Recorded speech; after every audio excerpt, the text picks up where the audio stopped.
Welcome to the Pursuing Points podcast, where it's all about the pursuit of credit card points and miles today so that you can travel the world free of charge tomorrow. And now, your host, Peter Foti. Hello, everyone, and welcome to the fifth Pursuing Points podcast. I'm your host, as always, Peter Foti, and I am joined today by a very special guest, Mr. Rui Bom. Rui, how are you? I'm doing great. Thanks, Peter, for having me. How badly did I mispronounce your name? No, it's fantastic. You actually, I think it was from all the tries, that was actually the best one. Awesome. So we've actually been talking for a little over 20 minutes now prior to starting the recording, so I did have an opportunity to try that out. Rui comes to us from 30k.com. He's actually the chief marketing officer.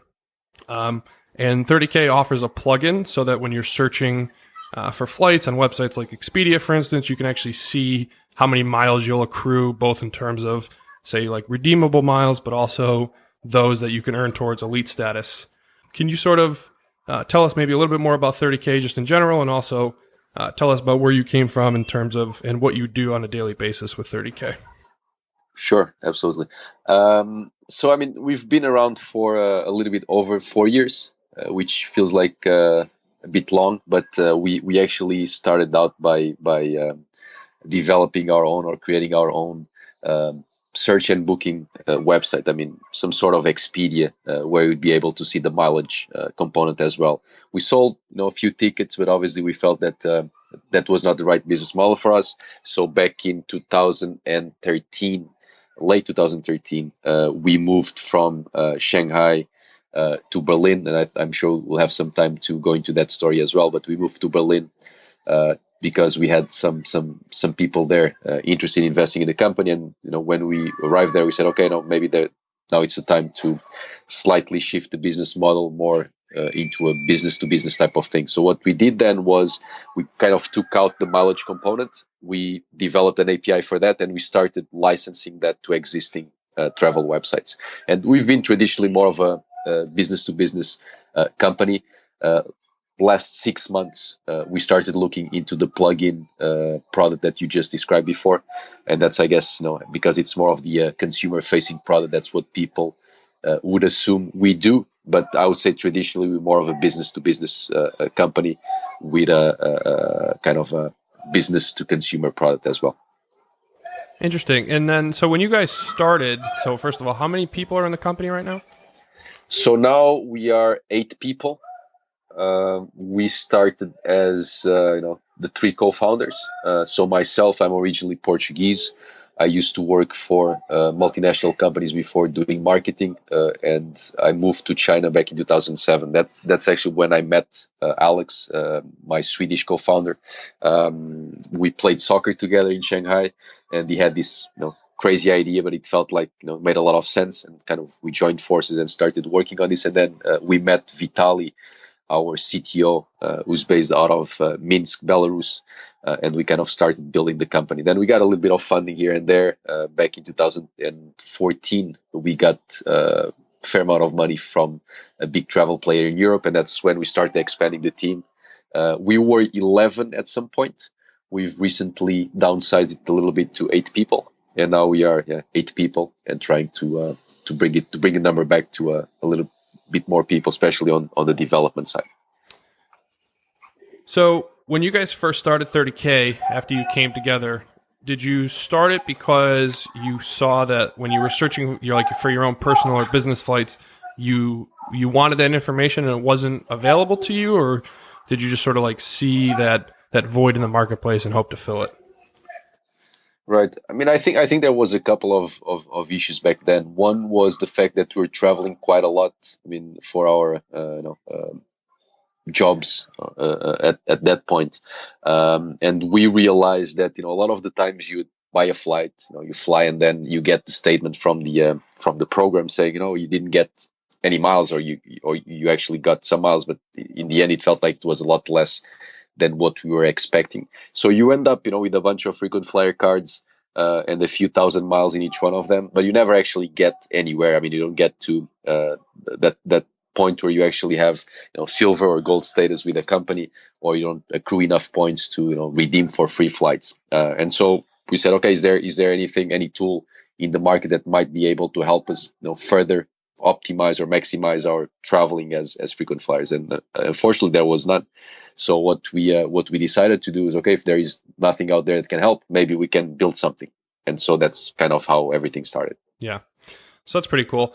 Can you sort of just walk me through at a high level how the whole plugin process works, right? So let's say that I'm ready to start searching for a flight on, say, Expedia, which is one of the sites that you guys support, amongst some others, and I don't have the plugin installed. I'm trying to start this process. Can you sort of walk me through how that works? Absolutely. So, I mean, obviously, the first thing is you heard about us somewhere. You go onto our website, 30k.com. You go to the homepage, and then you can actually click on a button to add the plugin to Google Chrome. I mean, right now, what we do is we've built the plugin to work on Google Chrome. We could have obviously have built it to work on other browsers, but Google Chrome is by far the number one. So obviously, in terms of resource prioritization, that's what we wanted to do. But the idea is to expand into more browsers and more websites as well. So the moment you install that, you open, let's say, expedia.com on Google Chrome, the plugin automatically activates, and you can then create an account with us. And basically run a search on Expedia, and almost like magic, you're gonna see miles showing next to flight results. This doesn't have anything to do with Expedia in the sense that we don't need Expedia to integrate anything in order for this to happen. It's all done on our site, and as mentioned, works on Expedia, works on a few other websites as well. But that's pretty much how that works. You run a search. Typically, you'd see a bunch of flight results with airlines, duration, and price. With our plugin, you're also going to see how many miles you get. We actually develop a few other features that I think are interesting. One is the what we call the upgradability. So we're going to tell you as well which one of those fares you're seeing on screen can actually be upgraded with miles. That's one thing we launched very recently. And the other thing is if you connect your accounts by typing in your card number or membership number and your password, we can retrieve your balances automatically, and we can use that to actually tell, listen, Peter, if you buy this flight, you're going to get to gold status straight away, or if you buy this flight, you're 5,000 miles short of achieving platinum status. So we kind of compute everything together and give you an overview of where you stand. Yeah, right before we actually jumped on the call, I downloaded the plugin and I was playing around with it, and I thought it was pretty interesting. I thought that one of the main value adds, and you feel free to comment on this, is that generally speaking, when you go to a website like Expedia or Travelocity or whatever the case may be, you may only ever be looking for what the cheapest flight is. And then obviously maybe if you're a more experienced traveler, you're going to take those results and plug them into, say, Delta.com or AmericanAirlines.com to sort of see what the mileage output would be. But in this case, now you've got not only the prices, but also the mileage right there. So you can sort of make a more informed decision about, if this flight is $350 and it earns 2,000 miles, but this one is, say $360, but it earns, say, 500 or 750 more miles, right? It's sort of like a marginal difference for potentially like the number of miles that could, like you said, get you to that next level of status or get you to like being able to redeem for an award ticket a little bit sooner. Is that sort of one of like the central value adds as far as, in your opinion? Yeah, absolutely. I mean, one thing that we see very clearly from some statistics that we've gathered from the plugin is that in general, the fact that you're seeing miles next to price incentivizes people to spend more money in order to get those miles. Obviously, I mean this happens mostly, or the potential of price incremental is obviously higher when you're, for example, closer to status. So let's say that you need 5,000 miles to get to gold. And there is a flight that actually takes you there. If the flight costs $50 more, maybe you're going to spend the money so that you make sure that you achieve that status level right away. So obviously, the kind of dynamics might change slightly depending on when you are right now. But yeah, in general, what you see is that the average booking price is higher than the cheapest available fare. So that's one of the things that we feel is going to do. One other, I think, interesting thing that you will realize once you use the plugin is that because we can take different frequent flyer programs into account at the same time, you might actually think that, I typically would earn more miles, let's say, earning to my British Airways membership, but actually you might realize that maybe for this specific case, if you have an American Airlines membership as well, that you might get some more miles on the A membership rather than BA membership, since they are both part of the same alliance. So the plugin itself and the algorithm we've built takes into account all these variables, which makes it very easy for you to just get the conclusions out of running the search rather than spending time trying to see what the possible combinations are. Right. Have you guys ever considered including either a cost per mile calculation in line with the results? Yeah, we did. We actually, the first website we launched back in 2012 at the what's called the CPM factor into account. What we realize is that it's an interesting, or it can be an interesting indicator for you to know what the cost of that mile is in average for each one of the fares. The problem is that different programs actually value miles at a different rate, and the interesting is not necessarily the cost for the mile, but most likely the how much that mile is worth when you try and redeem it. So that because the programs have the very different ways of being structured, and different people would agree that different programs value miles in a different way. We haven't at least been able to find the right metric to make that, or to standardize that into a feature, but definitely something that we're looking into, and I guess that down the road we'll have something like that. Interesting, yeah. And I guess that makes sense. It's also one of those things where it could be too much information, especially for someone who's maybe not as well versed in the whole travel miles, et cetera. So I agree. So I guess that makes sense. I think that's a good segue into additional features that you guys plan on building. Can you tell us maybe a little bit about what your roadmap might look like in terms of potential new features, or integrating with additional websites? And right now you said you're only in Chrome, and obviously that's kind of the biggest browser, but Safari, Internet Explorer, anything like that, as far as what the roadmap looks like? Right. I would say that, there's two different probably ways of looking at the roadmap. One is what you just mentioned, more sites, more browsers. Obviously, we have a list of websites that we are planning on building the plugin for, and then which are the obvious ones by size. The kayaks, the Google Flights, and all those guys. And then there is the browser question. I think recently we heard that Safari is actually developing or creating some sort of I don't know if you can call it store, but because they already have a store. But that what they're saying is that Google Chrome plugins will work on Safari as well. So which basically means that we will not have to develop a lot of new stuff for Safari. You just, with what we currently have, we would almost overnight be able to reach out to a few more million people, perhaps. So we're not taking that as a priority right now, because we're still kind of waiting to see what's going to happen. But definitely in terms of number of websites, that's something that we feel we need to do to deliver more value to our users. The second thing is in terms of features. So there's two things we're working on right now. One is what we've named as status benefits. So what you're going to see if you download the plugin very, very soon, by very soon I mean towards the end of September, is that for every fare that you see on screen, we're going to tell you, based on the status that you have, which benefits are you entitled to. So let's say, because you are gold with program ABC, you're going to have lounge access. This is the amount of or the number of pieces of luggage you can check in, and the weight, and priority boarding and check-in. So we're going to take all those status benefits into account and use that to give you important information while you search for the flight. And the second thing we're going to launch towards the end of the year is more related to redemption and awards. So we're going to be able to say, listen, Peter, we know because you've logged into your account, and you are a member of program A, B, and C, and this is the number of miles you have, that if you buy this flight, you're actually going to have enough miles to travel for free the next time. So we're going to take awards as well into account, so that you know exactly what you can do with the miles that you already have.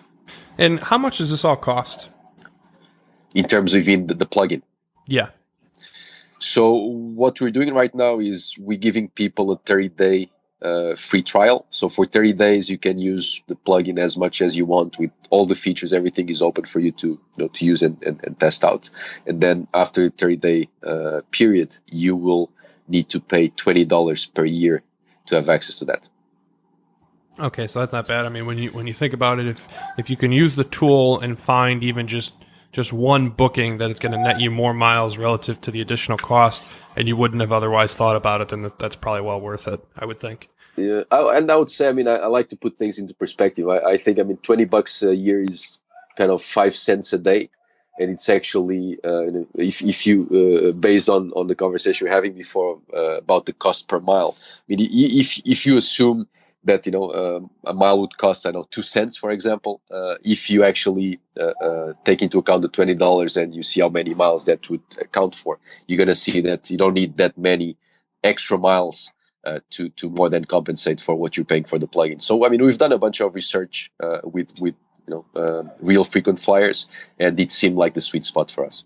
Yeah, so that makes sense. So there will be a link in the show notes to 30k.com. So anyone who's listening, if you want to check it out, I would encourage you to do so. Feel free. But one of the other things I want to talk about is your personal travel schedule. So, before you and I got on, we talked a little bit about this, and then via email as well. It sounds like you travel a fair amount, which is always interesting to me because I like to travel. So, and even on your website, I see that it says, 30k.com is made with love while traveling around the world. Exactly. Yeah. So that's pretty cool. Can you talk a little bit about sort of your travel habits, airlines that you tend to frequent, as well as like destinations? Sure. I mean, one thing that we're kind of proud in having built is this culture where we have kind of 2 offices, one in Belarus, Europe, one in the Philippines, in Manila, in Asia, and we kind of have 2 teams there. I mean, Belarus mostly development, in the Philippines the people who actually help us with data accuracy and making sure that every day we monitor what's going on and we add more programs and all that. So basically data related stuff. And then we have myself and Alex, the non-technical co-founders. I'm the one who does, I guess, not sure most of the travel, but at least to different places. Alex is mostly between Stockholm, where he lives, and San Francisco, where we develop business as well. So he's mostly kind of, let's say, 6 months in San Francisco, 6 months in Sweden. I'm kind of all over the place. So I'm currently back home in Lisbon, Portugal. I spend probably 2 months a year here. I used to live in China for a pretty long time, so I go there once every 3 months. So I would say probably 2 months a year I spend there as well. And then I do a little bit of traveling in Asia, I mean, to Manila as well. I spend it, or this year I spent a fair amount of time in Brazil as well, and Indonesia. So I'm kind of traveling around a little bit. I mean, I'm one of these, I guess, privileged people who can work while they travel and travel while they work. So I like this, but as mentioned, I mean, we're proud of having developed this culture that kind of pushes for delivery rather than process. I know that for a lot of people listening, and some companies kind of feels a little bit awkward because people are used to staying in an office and doing 9 to 5 type of thing.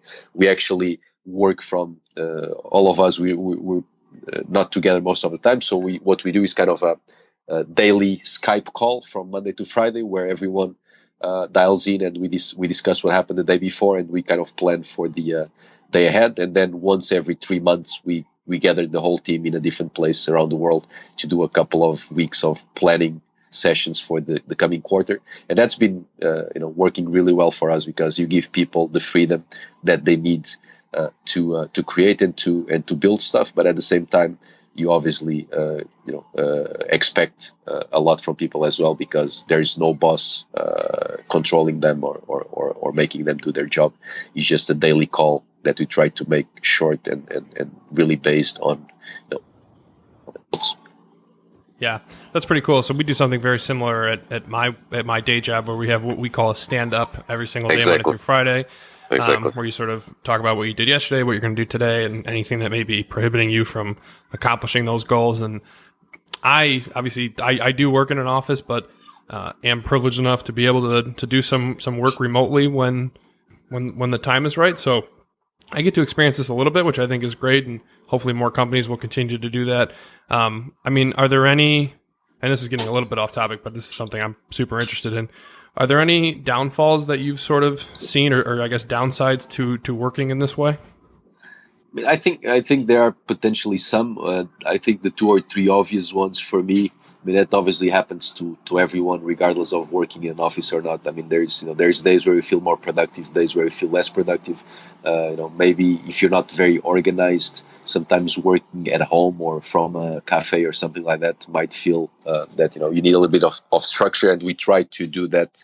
I mean, whenever we feel that people, are not very organized, we try to give them, a few processes for them to follow, so that doesn't become a bottleneck. And obviously, I mean, the other one, if you're not very organized, that you might, if you do a lot of traveling, you might get a little bit distracted by everything that is new on a daily basis. I honestly don't feel I have that problem, because I consider myself to be a very organized person. So regardless of being at home or a cafe or near the beach, I feel I can still deliver what's expected. But I understand that could be one of the potential disadvantages. The other thing is just, I think face-to-face contact is still important. So that's why we kind of try to do the every 3 months at least, doing a meeting with everyone somewhere. I mean, in a place around the world that we kind of randomly pick.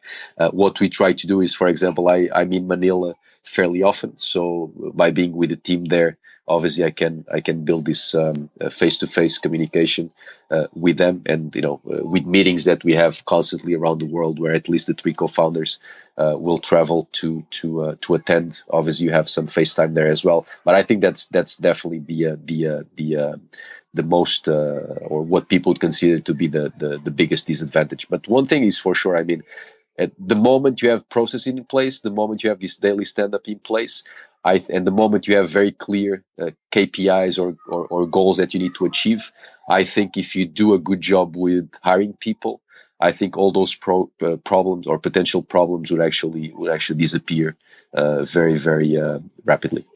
Yeah, that's pretty cool. I know some of our listeners are travel bloggers, and they tend to work remotely as well, so that may be helpful for them. So while you're doing all this traveling to and from various offices, or just visiting cities that you may have lived in the past, what airlines do you tend to typically fly on? And are you more focused on earning status with like particular airlines, or do you tend to opt to go for maybe whatever's cheapest? Right. I mean, unfortunately, sometimes I need to go for the cheapest. I mean, as mentioned, we've been doing this for a while now, but it's not like we are a rich company yet. So I obviously need to optimize for cost as well. But as much as possible, I try to fly within the airline that I'm a member of. So I'm actually gold with Turkish Airlines. For me, it's one of the best companies or airlines in the world, definitely the best in Europe. And since I used to live in China for a long time, they actually have, whenever I would come back home, they have a pretty good flight that leaves or departs from Shanghai in the evening, goes via Istanbul, and then you stop there for 3-4 hours, and then there is a direct flight here to Lisbon. So I don't know if you've been to Istanbul, but for me, they have the best airport lounge in the world. So being gold status with them is definitely something I've been trying to keep as much as possible. Actually, last year I had to requalify. I didn't have enough miles. I actually bought some miles on their website just to make sure that I would keep the status. So that's something that I definitely feel that I should do whenever it's necessary. Then I'm silver with Delta, and then I'm just a regular basic status member with American Airlines.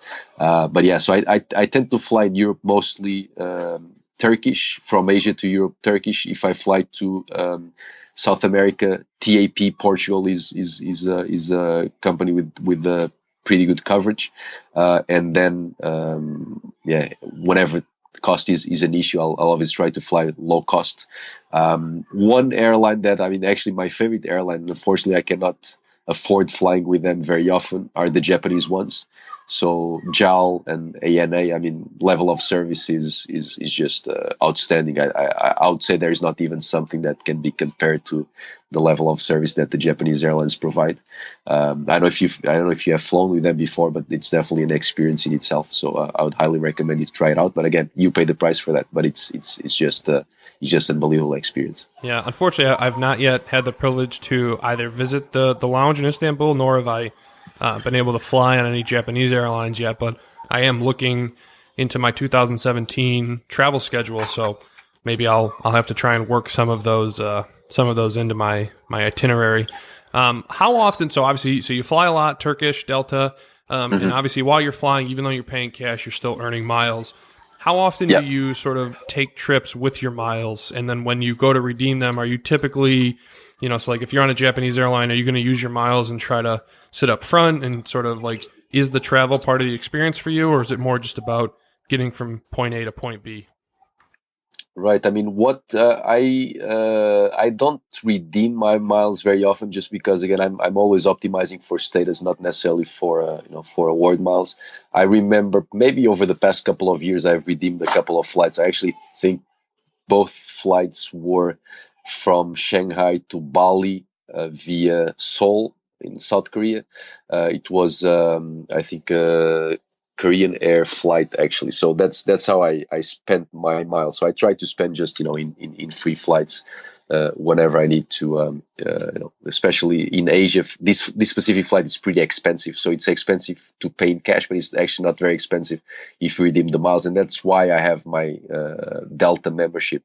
Is because I feel the American programs are really good at allowing you to redeem those miles. I mean, you go on the website, the process is seamless, is really fast, and the fees that you actually pay in Asia, I can tell you that I think I flew from Shanghai to Bali, which is a 7-hour flight more or less, for I think 20,000 miles, and I paid $20 as fees.